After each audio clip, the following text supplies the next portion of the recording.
দল এবং উনার দলীয় বরাদ্দকৃত প্রতীক হলো দানের শেষ।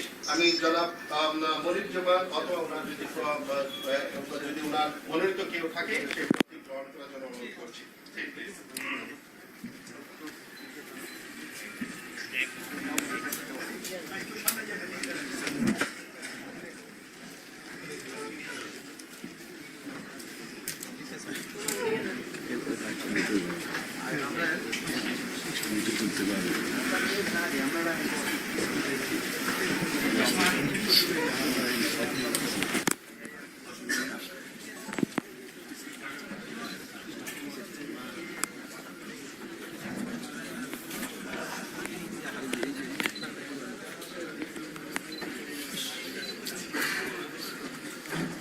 জায়গা নেই ভাই, আমি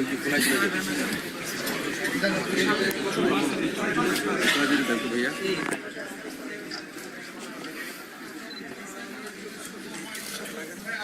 লাগাতে পারতেছি সবাই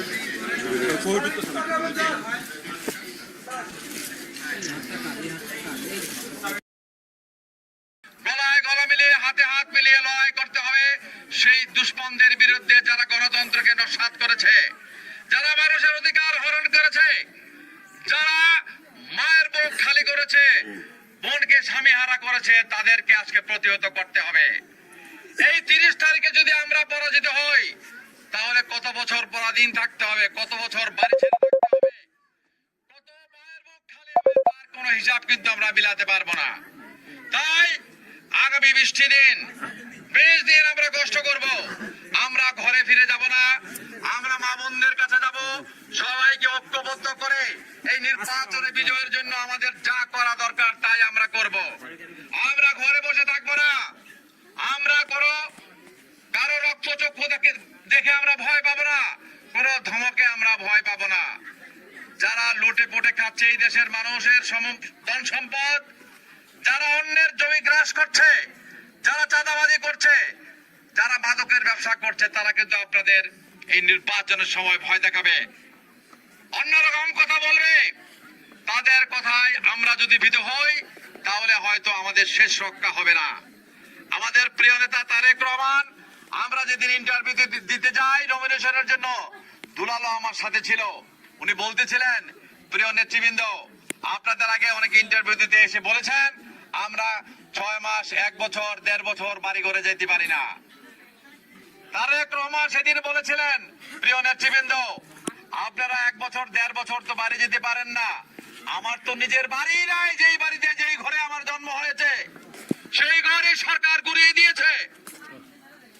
আমার বাবা মায়ের সেই স্বপ্নের ঘর, যেই ঘরে আমি হামাগুড়ি খেয়েছি, সেই ঘর তারা গুড়িয়ে দিয়েছে। আজকে আপনাদেরকে আমি বলতে চাই, সাবধান করতে চাই, আপনারা যদি এই লড়াইয়ে, এই বিজয়ে, এই ভোটের যুদ্ধে পরাজিত হন, আপনাদের দেখা যাবে নিজের ঠিকানায় একদিন থাকবে না। কোথায় যাবেন তখন? কোথায় যাবেন তখন? বাড়ি ফেরার চিন্তা তখন আর করতে পারবেন না। তাই আজকে আমিও আপনাদের অনুরোধ করব, মা বোনদের অনুরোধ করব, মা বোনরা 30 তারিখে ভোর রাত্রে রান্না করে ঘরের খাবার রেডি করে সবার আগে ভোট কেন্দ্রে যাবেন। সকাল সকাল 10টার মধ্যে ভোট দিয়ে ঘরে ফিরে আসবেন। ছেলে পুরুষ যুবক যারা আছেন, নাস্তা খেয়ে যাবেন, ওই দিন রোজা রাখবেন। একবারে ভোট শেষ করে গণনা করে রেজাল্ট নিয়ে, ফলাফল নিয়ে কেন্দ্র ত্যাগ করবেন, তার আগে নয়। তাহলে আপনার বিজয়, আপনার ভোট চুরি করার কোনো সুযোগ থাকবে না। ভোট চোর যারা, তারাই বলে কেন্দ্র পাহারা দিলে তাদের অসুবিধা হবে। আরে ভাই, আপনারা যদি চুরি না করেন তাহলে আমরা পাহারা দেওয়ার দরকার কি? আপনারা চুরি করেন, চুরি করেছেন, ভবিষ্যতেও করবেন, সেই জন্য তো পাহারার ব্যবস্থা। শুধু পাহারা নয়, প্রয়োজনে আরো অনেক কিছু করা হবে। কিন্তু আপনারা ভোট চুরি করে আবার নির্বাচিত হবেন 2014-এর মতো, সেই স্বপ্ন ভুলে যান, সেই স্বপ্ন দুঃস্বপ্নে পরিণত হবে। আমরা আজকে ঐক্যবদ্ধ হয়ে রূপগঞ্জে প্রত্যেকটি যুবক, প্রত্যেকটি বৃদ্ধ মানুষ, পিতা, ভ্রাতা, পত্নী, আমরা সবাই মিলে এই যুদ্ধে অংশগ্রহণ করব। এই সত্য এবং ন্যায় যুদ্ধে আমরা বিজয়ী হব, এই প্রত্যাশা করে আজকের এই আয়োজন সবাইকে আমি আমার ব্যক্তিগত পক্ষ থেকে এবং জাতীয়তাবাদী দলের পক্ষ থেকে অভিনন্দন, শুভেচ্ছা জানিয়ে আপনাদের সফলতা কামনা করে আমি আমার আজকের বক্তব্য শেষ করলাম। আল্লাহ হাফেজ। গলায় গলা মিলিয়ে হাতে হাত মিলিয়ে লড়াই করতে হবে সেই দুশ্মনদের বিরুদ্ধে যারা গণতন্ত্রকে নস্যাৎ করেছে, যারা মানুষের অধিকার হরণ করেছে, যারা মায়ের বুক খালি করেছে, বোনকে স্বামীহারা করেছে, তাদেরকে আজকে প্রতিহত করতে হবে। এই 30 তারিখে যদি আমরা পরাজিত হই তাহলে কত বছর পরাধীন থাকতে হবে, কত বছর বাড়ি ছেড়ে থাকতে হবে, কত মায়ের বুক খালি হবে, তার কোনো হিসাব কিন্তু আমরা মিলাতে পারবো না। তাই আগামী 20টি দিন 20 দিন আমরা কষ্ট করব, আমরা ঘরে ফিরে যাব না, আমরা মা বোনদের কাছে যাব, সবাইকে ঐক্যবদ্ধ করে এই নির্বাচনে বিজয়ের জন্য আমাদের যা করা দরকার তাই আমরা করব। আমরা ঘরে বসে থাকবো না, আমরা কারো রক্তচক্ষু দেখে আমরা ভয় পাবো না, কোন ধমকে আমরা ভয় পাবো না। যারা লুটে পুটে খাচ্ছে এই দেশের মানুষের ধন সম্পদ, যারা অন্যের জমি গ্রাস করছে, যারা চাঁদাবাজি করছে, যারা মাদকের ব্যবসা করছে, তারা কিন্তু আপনাদের এই নির্বাচনের সময় ভয় দেখাবে, অন্যরকম কথা বলবে। তাদের কথায় আমরা যদি ভীত হই তাহলে হয়তো আমাদের শেষ রক্ষা হবে না। আমাদের প্রিয় নেতা তারেক রহমান, আমরা যেদিন ইন্টারভিউ দিতে যাই নমিনেশনের জন্য, দুলালো আমার সাথে ছিল, উনি বলতেছিলেন, প্রিয় নেতৃবৃন্দ, আপনাদের আগে অনেকে ইন্টারভিউ দিতে এসে বলেছেন আমরা 6 মাস, 1 বছর, 1.5 বছর বাড়ি ঘরে যেতে পারি না। তারেক রহমান সেদিন বলেছিলেন, প্রিয় নেতৃবৃন্দ, আপনারা 1 বছর, 1.5 বছর তো বাড়ি যেতে পারেন না, আমার তো নিজের বাড়ি নাই, যেই বাড়িতে যেই ঘরে আমার জন্ম হয়েছে সেই ঘরে সরকার গুড়িয়ে দিয়েছে। আমার বাবা মায়ের সেই স্বপ্নের ঘর, যেই ঘরে আমি হামাগুড়ি খেয়েছি, সেই ঘর তারা গুড়িয়ে দিয়েছে।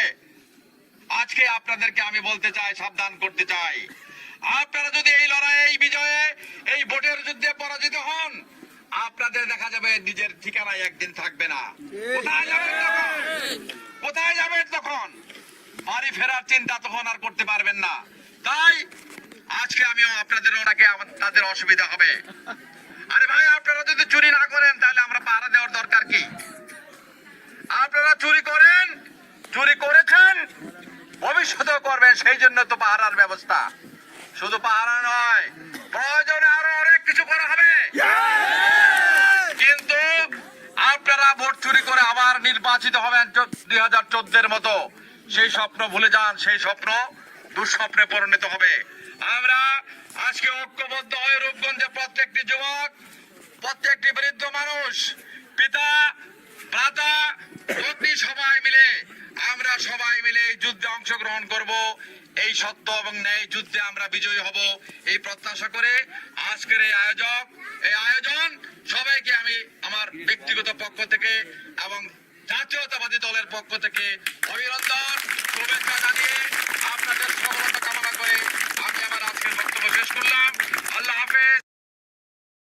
গলায় গলা মিলিয়ে হাতে হাত মিলিয়ে লড়াই করতে হবে সেই দুশ্মনদের বিরুদ্ধে যারা গণতন্ত্রকে নস্যাৎ করেছে, যারা মানুষের অধিকার হরণ করেছে, যারা মায়ের বুক খালি করেছে, বোনকে স্বামীহারা করেছে, তাদেরকে আজকে প্রতিহত করতে হবে। এই 30 তারিখে যদি আমরা পরাজিত হই তাহলে কত বছর পরাধীন থাকতে হবে, কত বছর বাড়ি ছেড়ে থাকতে হবে, কত মায়ের বুক খালি হবে, তার কোনো হিসাব কিন্তু আমরা মিলাতে পারবো না। তাই আগামী 20টি দিন 20 দিন আমরা কষ্ট করব, আমরা ঘরে ফিরে যাব না, আমরা মা বোনদের কাছে যাব, সবাইকে ঐক্যবদ্ধ করে এই নির্বাচনে বিজয়ের জন্য আমাদের যা করা দরকার তাই আমরা করব। আমরা ঘরে বসে থাকবো না, আমরা কারো রক্তচক্ষু দেখে আমরা ভয় পাবো না, কোন ধমকে আমরা ভয় পাবো না। যারা লুটে পুটে খাচ্ছে এই দেশের মানুষের ধন সম্পদ, যারা অন্যের জমি গ্রাস করছে, যারা চাঁদাবাজি করছে, যারা মাদকের ব্যবসা করছে, তারা কিন্তু আপনাদের এই নির্বাচনের সময় ভয় দেখাবে, অন্যরকম কথা বলবে। তাদের কথায় আমরা যদি ভীত হই তাহলে হয়তো আমাদের শেষ রক্ষা হবে না। আমাদের প্রিয় নেতা তারেক রহমান, আমরা যেদিন ইন্টারভিউ দিতে যাই নমিনেশনের জন্য, দুলালো আমার সাথে ছিল, উনি বলতেছিলেন, প্রিয় নেতৃবৃন্দ, আপনাদের আগে অনেকে ইন্টারভিউ দিতে এসে বলেছেন আমরা 6 মাস, 1 বছর, 1.5 বছর বাড়ি করে যেতে পারি না। তারেক রহমান সেদিন বলেছিলেন, প্রিয় নেতৃবৃন্দ, আপনারা 1 বছর 1.5 বছর তো বাড়ি যেতে পারেন না। আমার তো নিজের বাড়ি নাই, যেই বাড়িতে যেই ঘরে আমার জন্ম হয়েছে সেই ঘরই সরকার গুড়িয়ে দিয়েছে। আমার বাবা মায়ের সেই স্বপ্নের ঘর, যেই ঘরে আমি হামাগুড়ি খেয়েছি, সেই ঘর তারা গুড়িয়ে দিয়েছে। আজকে আপনাদেরকে আমি বলতে চাই, সাবধান করতে চাই, আপনারা যদি এই লড়াইয়ে, এই বিজয়ে, এই ভোটের যুদ্ধে পরাজিত হন, আপনাদের দেখা যাবে নিজের ঠিকানায় একদিন থাকবে না। কোথায় যাবেন তখন? কোথায় যাবেন তখন? বাড়ি ফেরার চিন্তা তখন আর করতে পারবেন না। তাই আজকে আমিও আপনাদের অনুরোধ করব, মা বোনদের অনুরোধ করব, মা বোনরা 30 তারিখে ভোর রাতে রান্না করে ঘরের খাবার রেডি করে সবার আগে ভোট কেন্দ্রে যাবেন। সকাল সকাল 10টার মধ্যে ভোট দিয়ে ঘরে ফিরে আসবেন। ছেলে পুরুষ যুবক যারা আছেন, নাস্তা খেয়ে যাবেন, ওই দিন রোজা রাখবেন। একবারে ভোট শেষ করে গণনা করে রেজাল্ট নিয়ে, ফলাফল নিয়ে কেন্দ্র ত্যাগ করবেন, তার আগে নয়। তাহলে আপনার বিজয়, আপনার ভোট চুরি করার কোনো সুযোগ থাকবে না। ভোট চোর যারা, তারাই বলে কেন্দ্র পাহারা দিলে তাদের অসুবিধা হবে। আরে ভাই, আপনারা যদি চুরি না করেন তাহলে আমরা পাহারা দেওয়ার দরকার কি? আপনারা চুরি করেন, চুরি করেছেন, ভবিষ্যতেও করবেন, সেই জন্য তো পাহারার ব্যবস্থা। শুধু পাহারা নয়, প্রয়োজনে আরো অনেক কিছু করা হবে। কিন্তু আপনারা ভোট চুরি করে আবার নির্বাচিত হবেন 2014-এর মতো, সেই স্বপ্ন ভুলে যান। সেই স্বপ্ন দুঃস্বপ্নে পরিণত হবে। আমরা আজকে ঐক্যবদ্ধ হয়ে রূপগঞ্জে প্রত্যেকটি যুবক, প্রত্যেকটি বৃদ্ধ মানুষ, পিতা, ভ্রাতা, পত্নী, সবাই মিলে আমরা সবাই মিলে এই যুদ্ধে অংশগ্রহণ করব। এই সত্য এবং ন্যায় যুদ্ধে আমরা বিজয়ী হব, এই প্রত্যাশা করে আজকের এই আয়োজন সবাইকে আমি আমার ব্যক্তিগত পক্ষ থেকে এবং জাতীয়তাবাদী দলের পক্ষ থেকে অভিনন্দন, শুভেচ্ছা জানিয়ে আপনাদের সফলতা কামনা করে আমি আমার আজকের বক্তব্য শেষ করলাম। আল্লাহ হাফেজ। দিচ্ছি, আমি আগামী 20 দিন 24 ঘন্টার মধ্যে 18 ঘন্টা 20 ঘন্টা পরিশ্রম করব। পারবেন আপনারা আমার সাথে থাকতে? এই লড়াই শেষ দেখে আমি ছাড়বো। এই লড়াইয়ে আমি কোনো ক্ষান্ত হব না। যুদ্ধ নেমে যদি কেউ রাইফেল মাথায় নিচে ঘুমিয়ে থাকে, তার মৃত্যু ছাড়া অন্য কোনো শত্রুর আঘাতে তার মৃত্যু ছাড়া আর বিকল্প নাই। তাই আমি তাই এইভাবে আরামে এসে ঘুমিয়ে থেকে মরতে চাই না, আমি লড়াই করে মরতে চাই। আমি মান সম্মান হারিয়ে মরতে চাই না, আমি ধান এবং মান এই দুটোই রক্ষা করতে চাই। এই ধান এবং মান, এই দুটাই আমাকে রক্ষা করতে হবে। তাই মামলা হয়েছে, মামলা হবে, পুলিশ ধরেছে, পুলিশ ছাড়বে, পুলিশকে ছাড়তে বাধ্য করা হবে ইনশাল্লাহ। কোন মামলায় কি আমরা অবহেলা করেছি? মামলার উচ্চ আদালতে থাকুক, নিম্ন আদালতে থাকুক, সব জায়গায় আমরা চেষ্টা করে আপনাদেরকে মুক্ত করার চেষ্টা করেছি। হয়তো অনেক সময় অনেক সরকারি কারণে বিলম্ব হয়েছে, আমরা বুকে হাত দিয়ে বলতে পারি আমরা কোনো কার্পণ্য করি নাই, অবহেলা করি না, অবহেলা করবো না। প্রিয় ভাইয়ের আমার, যদি কারো কাছে কামান থাকে, তার যদি সাহস না থাকে, সেই কামানের কোনো মূল্য আছে? প্রথম দরকার সাহস, তারপর দরকার অন্য অস্ত্র। কোনো কিছুই লাগে না যদি সাহসী মানুষ থাকে। সাহস ছাড়া দিচ্ছি, আমি আগামী 20 দিন 24 ঘন্টার মধ্যে 18 ঘন্টা 20 ঘন্টা পরিশ্রম করব। পারবেন আপনারা আমার সাথে থাকতে?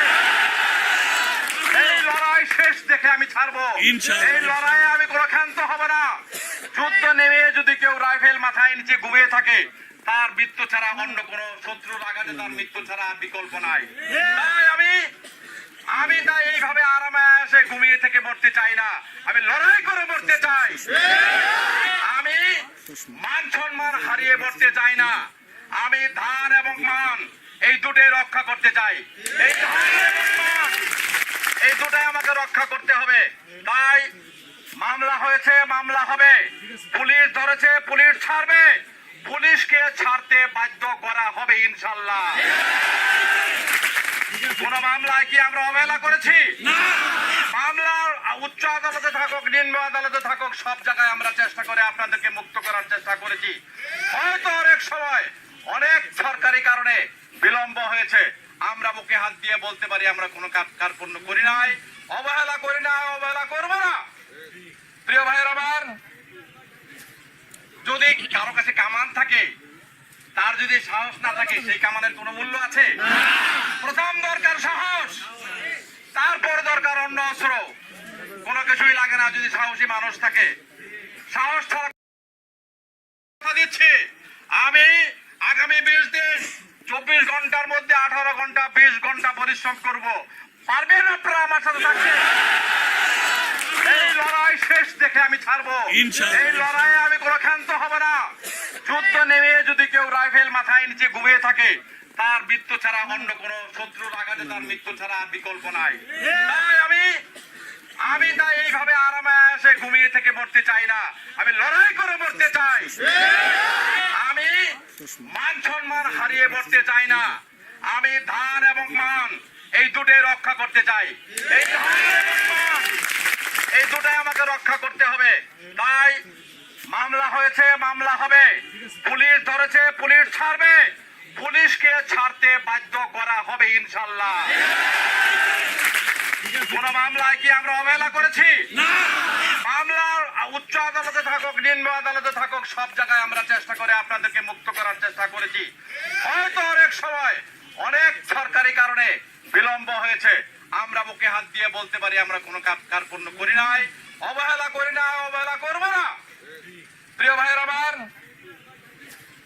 যদি কারো কাছে কামান থাকে, তার যদি সাহস না থাকে, সেই কামানের কোনো মূল্য আছে? প্রথম দরকার সাহস, তারপর দরকার অন্য অস্ত্র। কোনো কিছুই লাগে না যদি সাহসী মানুষ থাকে। সাহস ছাড়া কিন্তু অত্যন্ত দুঃখ এবং পরিতাপের বিষয়, ভারাক্রান্ত হৃদয় আমি আজকে আপনাদেরকে বলতে চাই, গত মধ্যরাত্রে রূপগঞ্জের বিভিন্ন জায়গায় আগামী সংসদ নির্বাচনের প্রার্থী হিসাবে আমার ধানের শীষের প্রতীকের লিফলেট বা পোস্টার লাগানোর পরেই আওয়ামী সন্ত্রাসীরা আমাদের সেই পোস্টার ছিঁড়ে ফেলেছে। যারা পোস্টার লাগিয়েছে তাদেরকে অকথ্য ভাষায় গালাগালি করেছে, তাদের প্রাণনাশীর হুমকি দিয়েছে। এখানেই শেষ নয়, যারা পোস্টার লাগিয়েছে তাদের বাড়িতে গিয়ে তাদের পিতামাতাকে পর্যন্ত গালিগালাজ করেছে। এটাই কি সুষ্ঠু নির্বাচনের নমুনা? এইটাই কি? আমি আপনাদের কাছে প্রশ্ন করতে চাই, প্রশাসনের ঊর্ধ্বতন কর্মকর্তাবৃন্দ, আপনারা এই নির্বাচন সুষ্ঠু করতে পারেন, সুন্দর করতে পারেন যদি ইচ্ছা করেন। সেই ইচ্ছা আপনারা করেন কিনা আমরা জানি না। আমি বলি, এটা বিজয়ের মাস। ৭১ আমি কোনো ভাগা মুক্তিযোদ্ধা নয়, আমি কোন মানুষকে মুক্তিযোদ্ধাদের রান্না বান্না করে খাওয়ায় মুক্তিযোদ্ধা হয় নাই। শত্রুর মুখোমুখি দাঁড়িয়ে আমি ৭১ যুদ্ধ করেছি জীবন বাজি রেখে। সেই যুদ্ধে হয়তো আমি মারাও যেতে পারতাম। আমি যখন মরি নাই, আমি এখনো মরতে জানি, আমি হারতে জানি না, আমি হারবো না। আমি জিততে চাই, আপনাদের সবাইকে নিয়ে জিততে চাই। এই জিতার লড়াইয়ে কোন রকমের আপোষ করা হবে না। আপনারা যদি এখন আপোষ করেন, আগামী প্রজন্ম, এই ব্রিটিশ ভারত কোটি কয়েক লোকের ষড়যন্ত্রের কারণে 200 বছর ব্রিটিশ শাসন করেছে। আজকে এই রূপগঞ্জে যেইভাবে চলছে, এইভাবে যদি চলতে থাকে, আমরা যদি সাহস করে রুখে দাঁড়াই, আমরা এই রূপগঞ্জের মানুষ ওই ব্রিটিশদের মতোই আরো 100 বছর এই গাজী পরিবার দ্বারা শাসিত হব। সেটা কি আমরা চাই? সুতরাং আমি সামনে থেকে এই যুদ্ধে নেতৃত্ব দিতে চাই। তাতে যদি আমার মৃত্যু আসে, আমি পরোয়া করি না, আমি পরোয়া করব না। আপনারা ভয়ে পালিয়ে যাবেন না, আপনাদের সাহস করতে হবে। আমি স্পষ্ট করে একটি কথা বলতে চাই, আমার মা বোনরা সামনে আছে, এই কথাটা যদিও তাদেরকে লাগবে, তাদের জন্য হয়তো একটা অন্যরকম লাগতে পারে। কোন মেয়ে যদি মা হতে চায়, তাকে সেই প্রসব বেদনা সহ্য করতেই হবে। কোন প্রসব বেদনা সহ্য না করে কোন মা সন্তান জন্ম দেওয়ার কল্পনা করতে পারে না। কিন্তু অত্যন্ত দুঃখ এবং পরিতাপের বিষয়, ভারাক্রান্ত হৃদয় আমি আজকে আপনাদেরকে বলতে চাই, গত মধ্যরাত্রে রূপগঞ্জের বিভিন্ন জায়গায় আগামী সংসদ নির্বাচনের প্রার্থী হিসাবে আমার ধানের শীষের প্রতীকের লিফলেট বা পোস্টার লাগানোর পরেই আওয়ামী সন্ত্রাসীরা আমাদের সেই পোস্টার ছিঁড়ে ফেলেছে। যারা পোস্টার লাগিয়েছে তাদেরকে অকথ্য ভাষায় গালাগালি করেছে, তাদের প্রাণনাশীর হুমকি দিয়েছে। এখানেই শেষ নয়, যারা পোস্টার লাগিয়েছে তাদের বাড়িতে গিয়ে তাদের পিতামাতাকে পর্যন্ত গালিগালাজ করেছে। এটাই কি সুষ্ঠু নির্বাচনের নমুনা? এইটাই কি? আমি আপনাদের কাছে প্রশ্ন করতে চাই, প্রশাসনের ঊর্ধ্বতন কর্মকর্তা বৃন্দ, আপনারা এই নির্বাচন সুষ্ঠু করতে পারেন, সুন্দর করতে পারেন যদি ইচ্ছা করেন। সেই ইচ্ছা আপনারা করেন কিনা আমরা জানি না। আমি বলি এটা বিজয়ের মাস। ৭১ আমি কোনো ঢাকা মুক্তিযোদ্ধা নয়, আমি কোন মানুষকে মুক্তিযোদ্ধাদের রান্না বান্না করে খাওয়ায় মুক্তিযোদ্ধা হয় নাই। শত্রুর মুখোমুখি দাঁড়িয়ে আমি ৭১ যুদ্ধ করেছি জীবন বাজি রেখে। সেই যুদ্ধে হয়তো আমি মারাও যেতে পারতাম। আমি যখন মরি নাই, আমি এখনো মরতে জানি। আমি হারতে জানি না, আমি হারবো না। আমি জিততে চাই, আপনাদের সবাইকে নিয়ে জিততে চাই। এই জিতার লড়াইয়ে কোন রকমের আপোষ করা হবে না।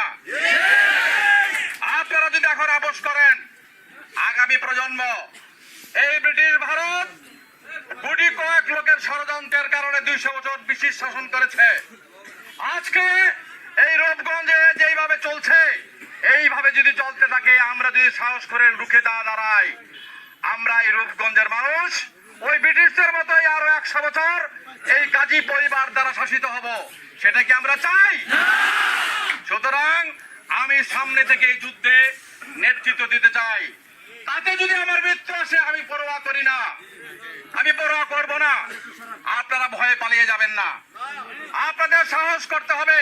আমি স্পষ্ট করে একটি কথা বলতে চাই, আমার মা বোনরা সামনে আছে। এই কথাটা যদিও তাদেরকে লাগবে, তাদের জন্য হয়তো অন্যরকম লাগতে পারে। কোন মেয়ে যদি মা হতে চায়, তাকে সেই প্রসব বেদনা সহ্য করতেই হবে। কোন প্রসব বেদনা সহ্য না করে কোন মা সন্তান জন্ম দেওয়ার কল্পনা করতে পারে না। নতুন প্রজন্মের ভোটারদেরকে টানতে হবে। এখানে আমি মনে করি আমরা যারা আছি এর মধ্যে অনেক না সংখ্যাগরিষ্ঠ ভোটারই হবেন যারা এই বছর প্রথম ভোটার হয়েছেন। সেই ভোটারদেরকে আমি সালাম জানাই, অভিনন্দন জানাই। আপনাদের এই ভোটের মাধ্যমে যেন আমাদের বিজয় সূচিত হয়, আমাদের বিজয় ত্বরান্বিত হয়। আমরা আপনাদেরকে একটি সুন্দর বাংলাদেশ দিতে চাই। আমি কিন্তু আমার দায়িত্বে কল্পনা করি নাই। আমি কিন্তু পরাধীন দেশে জন্ম হয়েছে, পাকিস্তান আমলে আমার জন্ম হয়েছে। আপনার কিন্তু স্বাধীন দেশে জন্ম হয়েছে নতুন ভোটার। সেই স্বাধীন দেশ আপনি কিভাবে পেয়েছেন? আমি কাজী মরির সেই স্বাধীন দেশের জন্য যুদ্ধ করেছি। সুতরাং আপনার এই ভোট পাওয়ার অধিকার আমার আছে, এই ভোটের উপরে দাবি আমার আছে। এই দাবি নিয়ে আজকে বলতে চাই, আপনারা আমাকে ভোট দিয়ে নির্বাচিত করেন। আমি কাজী মনির এমপি হওয়াটা বড় কথা নয়। আমি যদি নির্বাচিত হই, আমার জাতীয়তাবাদী দলের সব নেতা কর্মীরা এমপি হবে, আমি এমপি হব না। আমার ছেলে, আমার আত্মীয়, আমার বউ এমপি গিরি করতে আসবে না। আপনারাই হবেন আমার এমপি। দুর্বলকে কেউ কখনো সাহায্য করে না। যিনি মরা, উনি তেমনি মরা, মরার কাছে কে আসবে? যিনি সবল, যিনি প্রতিবাদ করতে জানে, যিনি লড়াই করতে জানে, তাকেই মানুষ ভয় পাবে, তাকেই মানুষ সম্মান করবে, তাকেই মানুষ সাহস করবে। আমি যখন আজকে নারায়ণগঞ্জের অফিসে বক্তব্য দিয়েছি, আমার বক্তব্যের পরে জেলা প্রশাসক থেকে আরম্ভ করে এসপি, বিজেপির চিফ, র্যাবের সবাই বক্তব্য দিয়েছেন। আমি মুক্তিযোদ্ধা এই কথাটি ওনারা স্পষ্ট করে উচ্চারণ করেছেন, আমাকে অভিবাদন জানিয়েছেন বিজয়ের এই মাসে। এটা আমার বড় অহংকারের ব্যাপার, আমার বড় গৌরবের ব্যাপার। তাদের কাছ থেকে প্রশংসা আমি পেয়েছি। প্রিয় ভাইয়েরা আমার, আজকে এজেন্ট নিয়ে কথা হয়েছে, লিগ্যাল এইড কমিটি নিয়ে কথা হয়েছে। আমাদের দলের মধ্যে অনেক সম্মানিত লয়ার আছেন, উকিল আছেন। আমরা এরকম সমস্যাগুলি নিয়ে কথা বলবো। আমরা যখন যেটা হবে, নির্বাচন কমিশন, রূপগঞ্জের উপজেলা নির্বাহী অফিসার তথা সহকারী রিটার্নিং অফিসার, রূপগঞ্জের থানার ভারপ্রাপ্ত কর্মকর্তা, নির্বাচন কমিশনের সচিব, নারায়ণগঞ্জের জেলা প্রশাসক, জেলার এসপি সহ বিভিন্ন প্রশাসনের সবার কাছে আমরা যাব। আমাদের প্রতি জুলুম, অত্যাচার, নির্যাতন যদি হয়, তার প্রতিকার আমরা বারবার তাদের কাছে যাব। আমি নারায়ণগঞ্জে বলেছি, আমরা ঘরে বাইরে পথে ঘাটে সব জায়গায় লাঞ্ছিত হব। আমাদের নির্যাতন করা হবে, আমাদের অত্যাচার করা হবে, অপমান করা হবে। অপমান আমরা সহ্য করব, কিন্তু কতটুকু সহ্য করব? সহ্যের তো সীমা আছে। সহ্যের সীমা ছাড়িয়ে যাবে তখন যদি আমরা ঘুরে দাঁড়াই,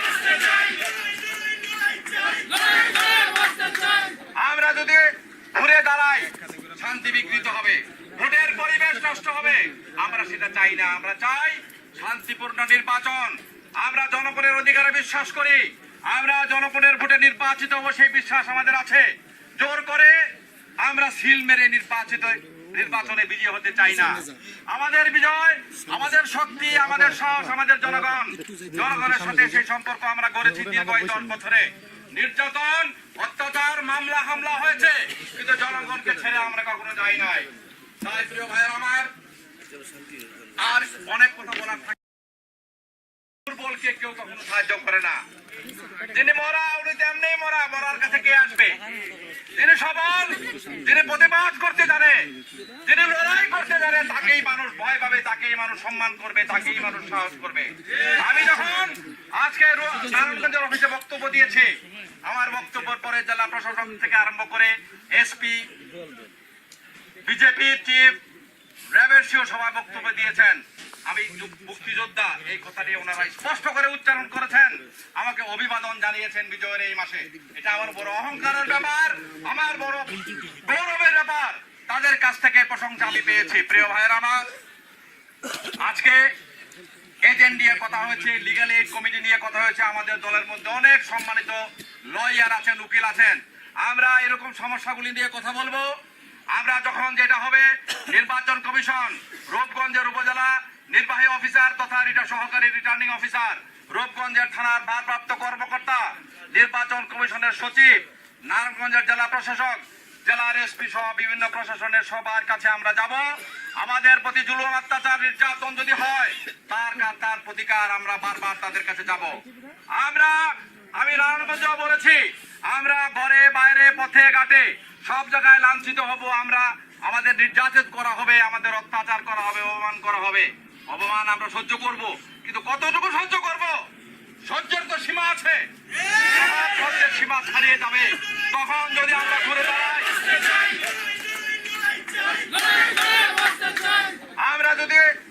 দাঁড়াই, শান্তি বিঘ্নিত হবে, ভোটের পরিবেশ নষ্ট হবে। আমরা সেটা চাই না। আমরা চাই শান্তিপূর্ণ নির্বাচন। আমরা জনগণের অধিকারে বিশ্বাস করি, আমরা জনগণের ভোটে নির্বাচিত হব সেই বিশ্বাস আমাদের আছে। জোর করে আমরা সিল মেরে নির্বাচনে বিজয়ী হতে চাই না। আমাদের বিজয়, আমাদের শক্তি, আমাদের সাহস, আমাদের জনগণের সাথে সেই সম্পর্ক আমরা গড়েছি দীর্ঘ 10 বছরে। নির্যাতন, অত্যাচার, মামলা হামলা হয়েছে, কিন্তু জনগণকে ছেড়ে আমরা কখনো যাই নাই। তাই প্রিয় ভাইয়ের আমার, আর অনেক কথা বলার থাকে। এই নির্বাচন রূপগঞ্জের প্রত্যেকটি জাতীয়তাবাদী দলের নেতা কর্মী, কারণ আজকে আমাদের নেত্রী খালেদা জিয়াকে জেলখানায় রেখে আমরা নির্বাচন করছি। এটা কি ভাবা যায়? তিনবারের প্রধানমন্ত্রী, ধানের শীষের মার্কা নিয়ে যিনি নির্বাচিত হয়েছেন, সেই নেত্রী আজকে কারাগারে, তাকে রেখে আমরা কারাগারে রেখে নির্বাচন করছি। আমাদের প্রিয় নেতা, যিনি আগামী দিনে এই দেশকে নেতৃত্ব দেবেন, তারেক রহমানকে আজকে বিদেশে রেখে আমরা নির্বাচন করছি। অত্যন্ত কষ্ট নিয়ে, ভারাক্রান্ত মন নিয়ে, অনেক বেদনা, অনেক কষ্ট সহ্য করে এই নির্বাচনে আমরা যাচ্ছি। এই নির্বাচনটি তাই একটি আন্দোলন। এই আন্দোলনের অংশ হিসাবে আমরা আগামী 30 তারিখ এই ভোটের মাধ্যমে এই দানবকে পরাজিত করে মানবের শাসন আমরা কায়েম করব। এটাই আমাদের প্রত্যয়, এটাই আমাদের ঘোষণা। প্রিয় ভাই বোনেরা আমার, অনেক সমস্যা হবে, অনেক বিপদ হবে, অনেক ঝড় ঝঞ্ঝা হবে। সেই ঝড় ঝঞ্ঝাকে উপেক্ষা করে আমরা বিজয়ের লক্ষ্যে আমরা ঐক্যবদ্ধ থাকব। আমাদের মধ্যে কোনো ভুল বোঝাবুঝি থাকলে সবকিছু ভুলে যাব।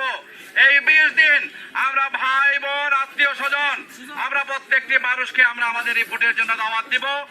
আমি আপনাদের কথা দিচ্ছি, জনাব তৈবুর আলম খন্দকার, উনি আমাদের নেত্রীর উপদেষ্টা, মোস্তাফিজুর রহমান ভূঁইয়া দীপু, তরুণ নেতা, যিনি আমার সাথে নির্বাচন মনোনয়নের প্রত্যাশী ছিলেন, তৈমুর আলম সাহেবও ছিলেন। আমি তাদের প্রতি শ্রদ্ধা রেখে বলতে চাই, আসুন, এই ধানের শীষ আমার কোনো ব্যক্তিগত কোনো মার্কা নয়, এটা জাতীয় মার্কা, খালেদা জিয়ার মার্কা। এই ধানের শীষের প্রতীককে আমরা শ্রদ্ধা করে আমি হয়তো আমার জীবনে আর কোনো সুযোগ পাবো কিনা, আমরা হয়তো আর কোনো সুযোগ পাবো কিনা আমি জানি না, কিন্তু এইবার আসুন, আমরা আমাদের নেত্রীর মুক্তির জন্য, তারেক রহমানকে দেশে ফিরিয়ে আনার জন্য, একটি সুষ্ঠু সুন্দর নির্বাচনের জন্য ঐক্যবদ্ধভাবে আমরা কাজ করি। যে এই নির্বাচন রূপগঞ্জের প্রত্যেকটি জাতীয়তাবাদী দলের নেতা কর্মী, কারণ আজকে আমাদের নেত্রী খালেদা জিয়াকে জেলখানায় রেখে আমরা নির্বাচন করছি। এটা কি ভাবা যায়? তিন প্রথমবারের প্রধানমন্ত্রী ধানের শীষের মার্কা নিয়ে যিনি নির্বাচিত হয়েছেন সেই নেত্রী আজকে কারাগারে, তাকে রেখে আমরা কারাগারে রেখে নির্বাচন করছি। আমাদের প্রিয় নেতা যিনি আগামী দিনে এই দেশকে নেতৃত্ব দেবেন তারেক রহমানকে আজকে বিদেশে রেখে আমরা নির্বাচন করছি। অত্যন্ত কষ্ট নিয়ে, ভারাক্রান্ত মন নিয়ে, অনেক বেদনা, অনেক কষ্ট সহ্য করে এই নির্বাচনে আমরা যাচ্ছি। এই নির্বাচনটি তাই একটি আন্দোলন। এই আন্দোলনের অংশ হিসাবে আমরা আগামী 30 তারিখ এই ভোটের মাধ্যমে এই দানবকে পরাজিত করে মানবের শাসন আমরা কায়েম করব। এটাই আমাদের প্রত্যয়, এটাই আমাদের ঘোষণা। প্রিয় ভাই বোনেরা আমার, অনেক সমস্যা হবে, অনেক বিবাদ হবে, অনেক ঝড় ঝঞ্ঝা হবে। সেই ঝড় ঝঞ্ঝাকে উপেক্ষা করে আমরা বিজয়ের লক্ষ্যে আমরা ঐক্যবদ্ধ থাকবো। আমাদের মধ্যে কোনো ভুল বোঝাবুঝি থাকলে সবকিছু ভুলে যাব। এই 20 দিন আমরা ভাই বোন, আত্মীয় স্বজন, আমরা প্রত্যেকটি মানুষকে আমরা আমাদের এই ভোটের জন্য দাওয়াত দিব। আমি আপনাদের কথা দিচ্ছি, জনাব তৈয়বুর আলম খন্দকার, উনি আমাদের নেত্রীর উপদেষ্টা, মোস্তাফিজুর রহমান ভূঁইয়া দীপু, তরুণ নেতা, যিনি আমার সাথে নির্বাচন মনোনয়নের প্রত্যাশী ছিলেন, তৈয়বুর আলম সাহেব ছিলেন। আমি তাদের প্রতি শ্রদ্ধা রেখে বলতে চাই, আসুন, এই ধানের শীষ আমার কোনো ব্যক্তিগত কোনো মার্কা নয়, এটা জাতীয় মার্কা, খালেদা জিয়ার মার্কা। এই ধানের শীষের প্রতীককে আমরা শ্রদ্ধা করে আমি হয়তো আমার জীবনে আর কোনো সুযোগ পাবো কিনা, আমরা হয়তো আর কোনো সুযোগ পাবো কিনা আমি জানি না, কিন্তু এইবার আসুন আমরা আমাদের নেত্রীর মুক্তির জন্য, তারেক রহমানকে দেশে ফিরিয়ে আনার জন্য, একটি সুষ্ঠু সুন্দর নির্বাচনের জন্য ঐক্যবদ্ধভাবে আমরা কাজ করি। যে